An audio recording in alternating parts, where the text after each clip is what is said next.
Hi ಎಲ್ಲ cine ಪ್ರಿಯರಿಗೂ ಈ ನಿಮ್ಮ ಫಿಲ್ಮಿ ಚಾಟಿ ಮಾಡುವ ನಮಸ್ಕಾರಗಳು. ಲಕ್ಷ್ಮೀ ನಿವಾಸ ಧಾರಾವಾಹಿಯಿಂದ ಹೊರಬಂದ ನಟಿ ಮಾನಸ ಮನೋಹರ್. ಕಾರಣವೇನು? ಜೀ ಕನ್ನಡ ಧಾರಾವಾಹಿಯಲ್ಲಿ ಪ್ರಸಾರವಾಗುತ್ತಿರುವ ಲಕ್ಷ್ಮೀ ನಿವಾಸ ಧಾರಾವಾಹಿಯಿಂದ ನಟಿ ಮಾನಸ ಮನೋಹರ್ ಅವರು ಹೊರಬಂದಿದ್ದಾರೆ.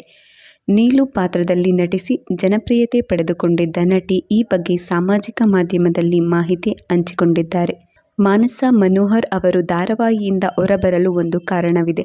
ಅದೇನೆಂದರೆ ನಟಿ ಮಾನಸ ಮನೋಹರ್ ಮೊದಲ ಮಗುವಿನ ನಿರೀಕ್ಷೆಯಲ್ಲಿದ್ದಾರೆ. ಹೀಗಾಗಿ ನಟಿ ಧಾರಾವಾಹಿಯಿಂದ ಹೊರಬಂದಿದ್ದಾರೆ.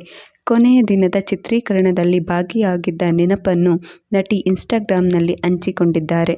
ಜನವರಿ 10ರಂದು ಲಕ್ಷ್ಮೀ ನಿವಾಸ ಧಾರಾವಾಹಿಯಲ್ಲಿ ಕೊನೆಯ ದಿನದ ಚಿತ್ರೀಕರಣದ ಸಮಯದಲ್ಲಿ ನಾನು ನೀಲಿ ಸೀರೆಯನ್ನು ಧರಿಸಲು ಬಯಸಿದ್ದೆ. ಏಕೆಂದರೆ ಅಲ್ಲಿ ನನ್ನ ಪಾತ್ರದ ಹೆಸರು ನೀಲು ಮತ್ತು ಮುಖ್ಯವಾಗಿ ಈ ಸೀರೆಯನ್ನು ನನಗೆ ಉಡುಗೊರೆಯಾಗಿ ನೀಡಿದ್ದು ಬ್ಲಾಕ್ ಡ್ರ್ಯಾಗನ್ ಚಿರು ಅವರು.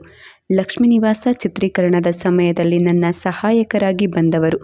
ಕೊನೆಗೆ ಎಲ್ಲ ರೀತಿಯಲ್ಲೂ ನನ್ನ ಸಹೋದರರಾದರು. ಎರಡನೆಯದಾಗಿ ನಾನು ನೀಲಿ ಸೀರೆ ಜೊತೆ ಈ ಆಭರಣವನ್ನು ಧರಿಸಿಕೊಂಡೆ.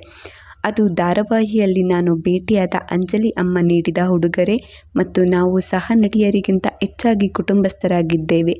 ಒಟ್ಟಾರೆ ಒಳ್ಳೆಯದಾಗಿ ಪ್ರಾರಂಭಗೊಂಡು ಉತ್ತಮವಾಗಿ ಕೊನೆಗೊಂಡಿದೆ ಎಂದು ಬರೆದುಕೊಂಡಿದ್ದಾರೆ. ಮಾನಸ ಮನೋಹರ್ ಅವರು ಜೊತೆಯಲ್ಲಿ ಧಾರಾವಾಹಿಯಲ್ಲಿ ಮೀರಾ ಪಾತ್ರದಲ್ಲಿ ನಟಿಸಿದ ಬಳಿಕ ಲಕ್ಷ್ಮೀ ನಿವಾಸದಲ್ಲಿ ಖಳನಾಯಕಿಯಾಗಿ ನೀಲು ಪಾತ್ರದ ಮೂಲಕ ರಂಜಿಸಿದ್ದರು.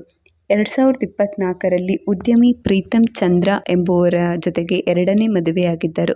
ಸದ್ಯ ನಟಿ ಮೊದಲ ಮಗುವಿನ ನಿರೀಕ್ಷೆಯಲ್ಲಿದ್ದಾರೆ. ಜೊತೆಗೆ ಗರ್ಭಾವಸ್ಥೆಯ ಪಯಣದ ಬಗ್ಗೆ ಸಾಮಾಜಿಕ ಮಾಧ್ಯಮದಲ್ಲಿ ಮಾಹಿತಿ ಹಂಚಿಕೊಳ್ಳುತ್ತಿದ್ದಾರೆ. Thank you.